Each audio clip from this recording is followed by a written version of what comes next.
Na verdade, eu agradeço em nome do IBGE a oportunidade de divulgar mais o nome da instituição e ao mesmo tempo apresentar esses dados prévios que nós temos já, né, oficiais, mas com a expectativa de dia 28 de junho a gente ter o resultado consolidado e final do Censo Demográfico 2022. Muito bem.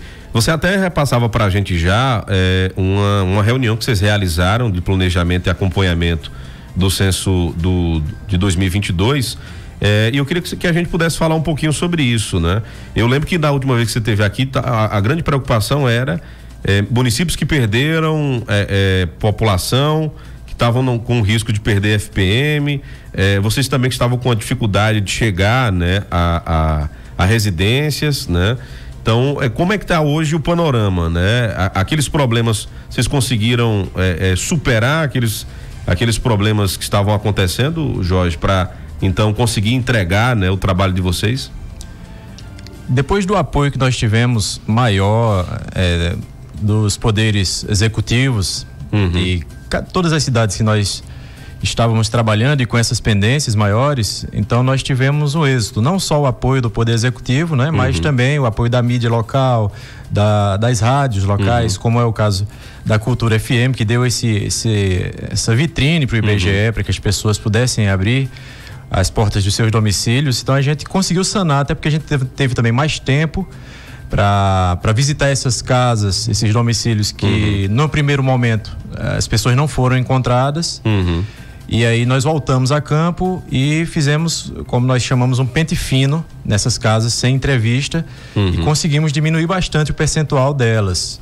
E no final das contas nós chegamos no número que era o número desejado pelo IBGE. Claro que nem sabíamos desde o começo que nem todas as casas nós conseguiríamos realizar entrevista por motivos diversos, inclusive por recusa de alguns moradores. Mas chegamos no percentual de recusas ou de casas fechadas bem pequeno. Então nós temos a grata notícia agora de que realmente fizemos o trabalho completo e depois de 10 meses de coleta praticamente, nós estamos entregando o resultado final do censo. Aquele pedido de vocês de caso alguém não for entrevistado, né, que poderia procurar diretamente a agência de vocês aqui na cidade, também as pessoas foram em busca de vocês também, quando viram que realmente era um trabalho sério, porque a gente estava tendo aqueles problemas de que as pessoas estavam com medo de ser golpe, né? Quando o camarada ia lá, né? O censitário ia para fazer o trabalho dele, e aí as pessoas acabavam pensando que era outra coisa, né? Por conta justamente de solicitar algumas informações. Mas esse chamamento feito pelo IBGE, ele foi atendido, Jorge? Foi atendido. Nós tivemos um problema desde o início, que foi o corte da verba necessária para a realização do censo, de acordo com o planejamento do IBGE. Nós trabalhamos com o que o governo federal em 2022 nos repassou. Então esse orçamento ele era limitado, nós não pudemos, não foi possível realizarmos propagandas em grandes veículos de comunicação, né? Nos censos passados a gente tinha um recurso exclusivo para divulgação, para o merchandising. Então nós tínhamos propaganda durante intervalos de jogos de futebol, durante intervalo da novela das 8, que, né? Enfim, dispensa apresentações. E esse ano não, a gente teve reportagens, é claro, veiculação de reportagens sobre o censo, Jornal Nacional e outros programas de um grande alcance, mas isso não mobilizou a população para que ela ficasse tranquila e recebesse o recenseador como deveria ser. Quando nos aproximamos do final do censo, então nós conseguimos fazer outro tipo de divulgação. Essa divulgação, e aí eu falo em nível nacional, ela se deu explicando para a população que existe uma lei que obriga todos os cidadãos brasileiros a prestarem as informações ao IBGE. E o não cumprimento dessa lei, ou seja, a recusa em fornecer essas informações, poderia gerar uma multa de até 10 salários mínimos. Então isso fez com que muitas pessoas elas entendessem a importância de dar as informações e abriram as portas. Então a gente percebeu isso em campo. Às vezes a gente nem precisava bater numa porta. Às vezes a pessoa nos encontrava na rua, encontrava o recenseador na rua e dizia: olha, já passou na minha casa? Aí, não, eu vou passar lá daqui a pouco. Eu disse, não, então vamos fazer logo, que eu quero garantir que está realizada a pesquisa lá em casa, porque eu sei que é uma multa, né? Então isso facilitou. Mas se fosse feito desde o início, nós tivéssemos o recurso desde o começo para isso, com certeza o trabalho teria sido mais suave. Eu acho que foi o censo demográfico mais complicado para vocês, justamente por essa falta de recursos, por jogar para 2 anos depois, né, da data correta. E aí é onde eu lhe pergunto, tem algum tipo de prejuízo, Jorge, em relação a ter passado 2 anos do prazo, né? O último foi 2010, né? A gente tem um prejuízo à medida que nós tivemos o último censo em 2010, então o número, por exemplo, só citar um exemplo do número de pessoas com algum tipo de deficiência em cada município. Nós tínhamos os dados, nós temos hoje apenas os dados oficiais de 2010. Então muitas prefeituras, as secretarias de assistência social entravam em contato com a gente e diziam, olha, eu quero saber o número de surdos, né, na cidade, ou de cegos. E não tinha esse número atualizado. Isso por quê? Porque tivemos o censo em 2010, o planejamento do IBGE era que nós tivéssemos uma contagem da população entre 2010 e 2020. Então essa contagem se daria ali 2015 a 2017. E aí, por conta de corte de verba também do governo federal, a gente não teve. Consequentemente, não tivemos os números de 2010 atualizados. Isso gera, logicamente, um prejuízo à população como um todo.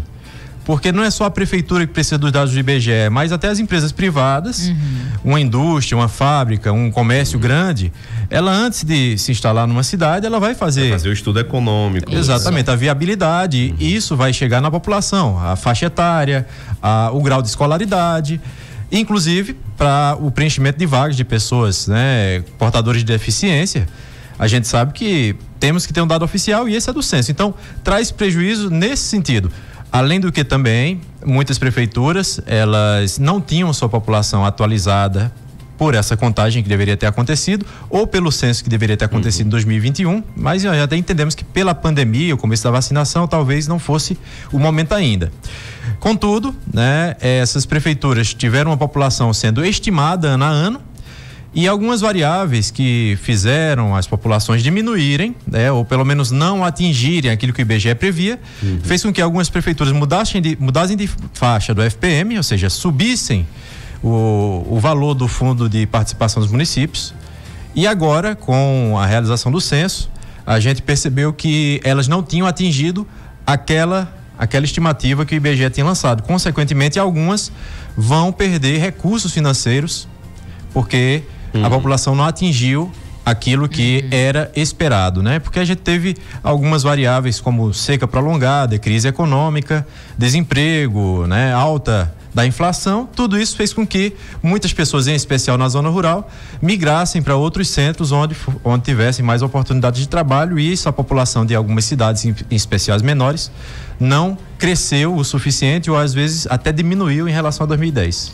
É importante a gente explicar isso, né, Jorge? Porque infelizmente ainda tem muitas pessoas que não compreendem qual a importância do censo e por isso que até se negam a prestar essas informações quando o recenseador bate na porta. E como você está explicando, o censo, né, a principal fonte de dados sobre a situação de vida da população no país, e se não tiver esses dados oficiais atualizados, né, é a população quem acaba perdendo. O próprio governo federal, ele usa como base o censo para poder, né, criar políticas públicas, distribuir políticas públicas no país e nas regiões do país que são diferentes, e aí não dá para compreender como o próprio governo federal, sabendo da importância do censo para que o país funcione, para que as políticas públicas sejam efetivadas, os recursos sejam destinados, para que os municípios trabalhem, os governos estaduais trabalhem, o próprio governo federal, não dá para compreender como o governo federal não disponibilizou os recursos necessários para fazer o censo. Realmente não tem explicativa para isso. É o que a gente pode chamar de economia burra, né? Porque você vai economizar ali naquele momento e vai gastar muito mais depois com um novo planejamento, né? Exatamente. Ou sem conhecer a realidade, né, do país como um todo. Porque a gente está falando aqui não só de quantas pessoas residem no país. Não é só isso, né? Se fosse isso era muito simples, mas como vivem essas pessoas, né?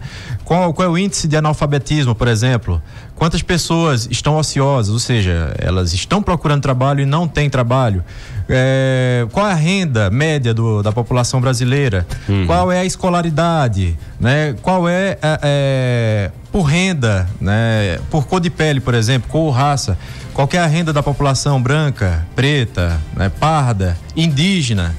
E assim por diante. Então, são a própria deficiência que eu mencionei, a migração, né? Que é um dado importantíssimo para o planejamento das cidades e dos estados, né?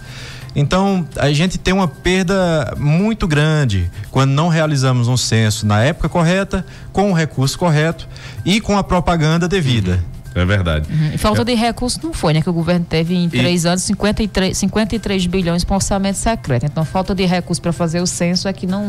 Inclusive, não foi. Só uma ressalva que esse ano nós tivemos um aporte financeiro para concluir o trabalho.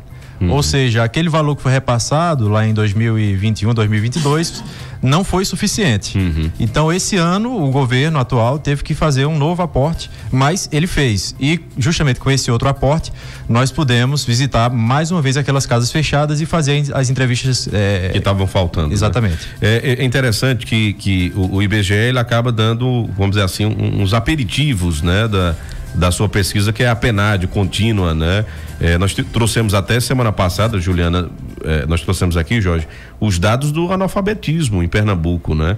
Pernambuco ainda continua com os dados de 4 anos atrás, 11% ainda de jovens até 15 anos de idade que não sabem nem ler e nem escrever. Então, assim, aí esses dados, quando são divulgados, gente, né? O IBGE faz esse trabalho e acaba divulgando, né? Mas tem os dados mais compilados com o censo, e aí é onde as políticas públicas devem ser aplicadas, né? Devem ser investidos. Se tem um número muito alto, então o que é que tá dando errado? É na base, na educação infantil. Então isso tudo é norteado através do censo. Então, assim, não é bobagem, não é só contagem de população, não é para saber se, por exemplo, Serra Talhada está perto dos 100 mil habitantes, não é isso, não. É saber, né, quais são os problemas que foram identificados aí pelo IBGE. Isso vai nortear gestores, né, governadores e a presidência da República no que deve ser investido de fato, né?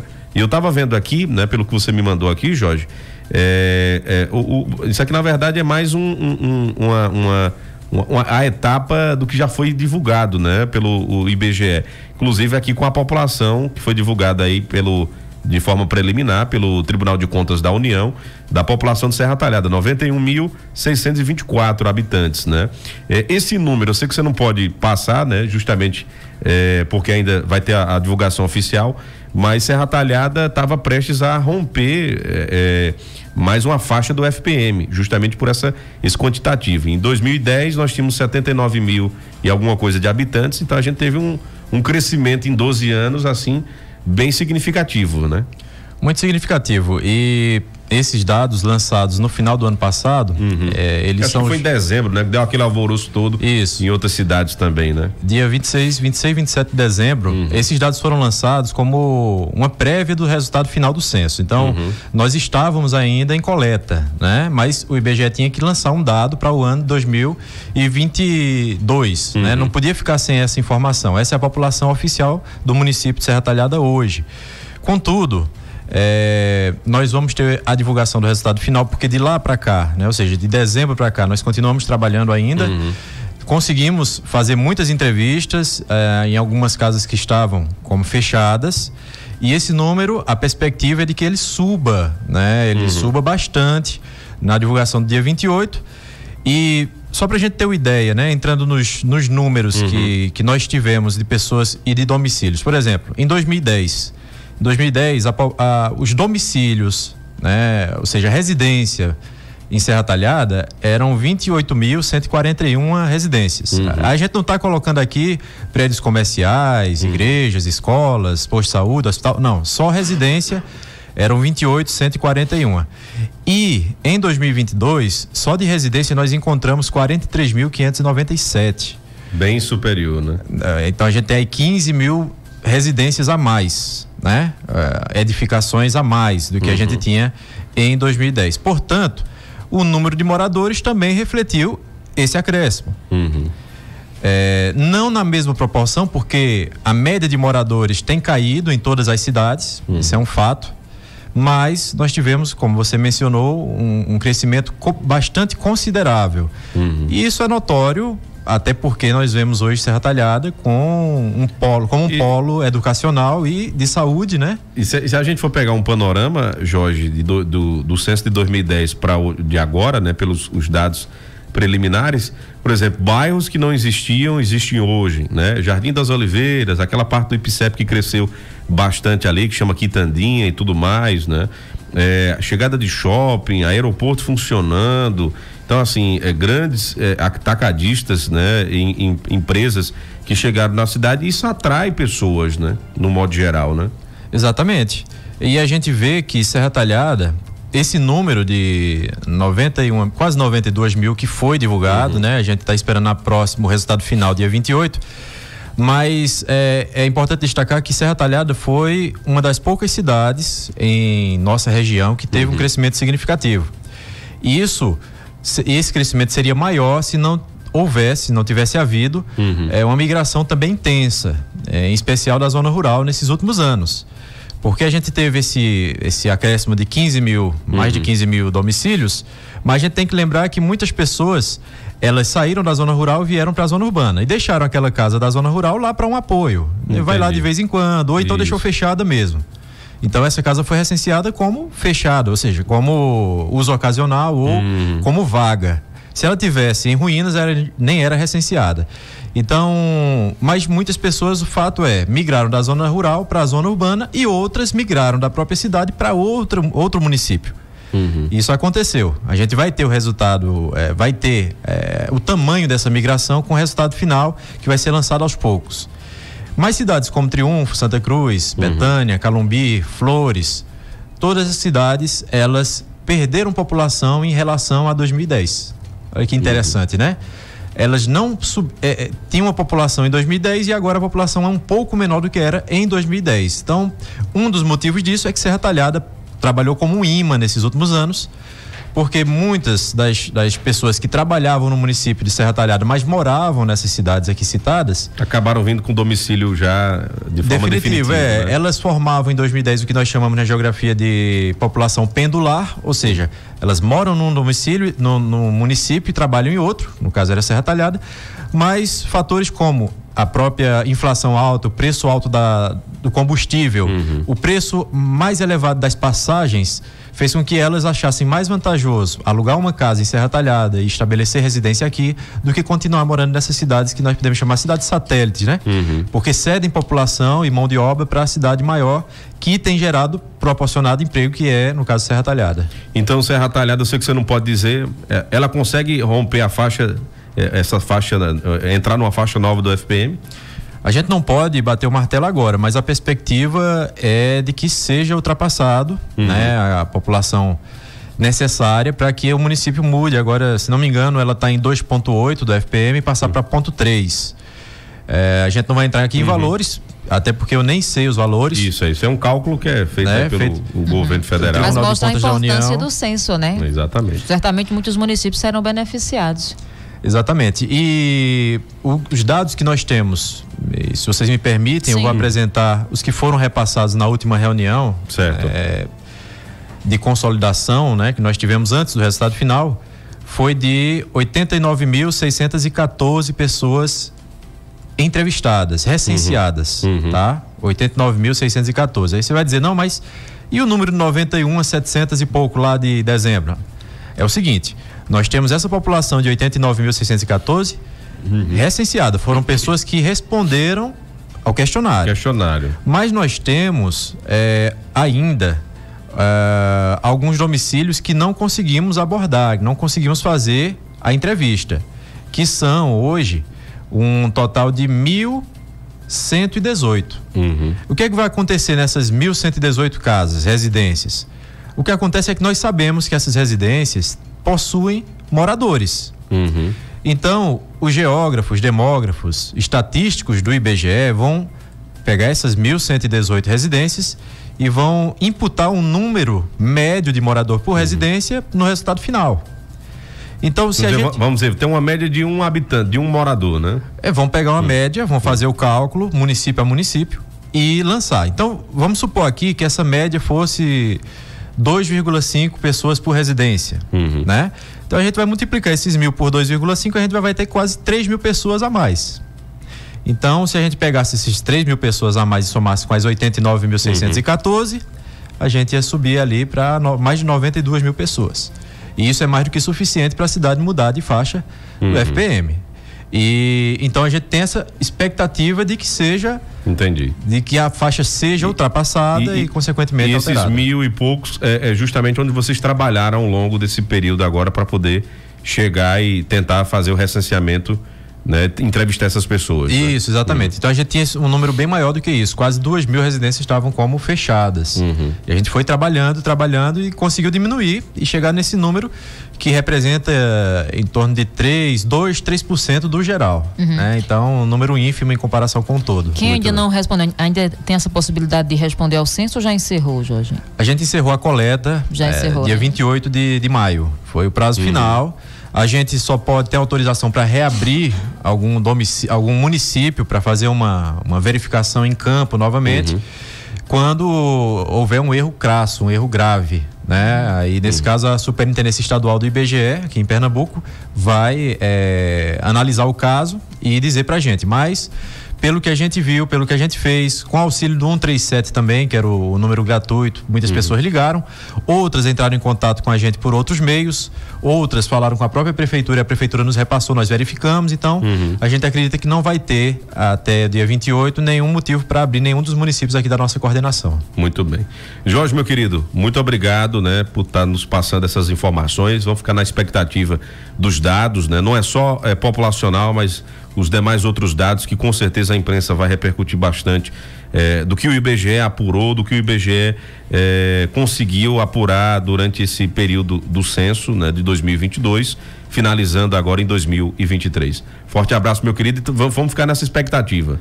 E quando sair o resultado final, qualquer dúvida que tiverem, a gente está à disposição para esclarecer, não só para o Tony, não só para a Juliana, mas para toda a população, porque na verdade nós somos servidores públicos para isso, para servir ao povo. Com certeza. Forte abraço, Jorge, muito obrigado pela participação. E olha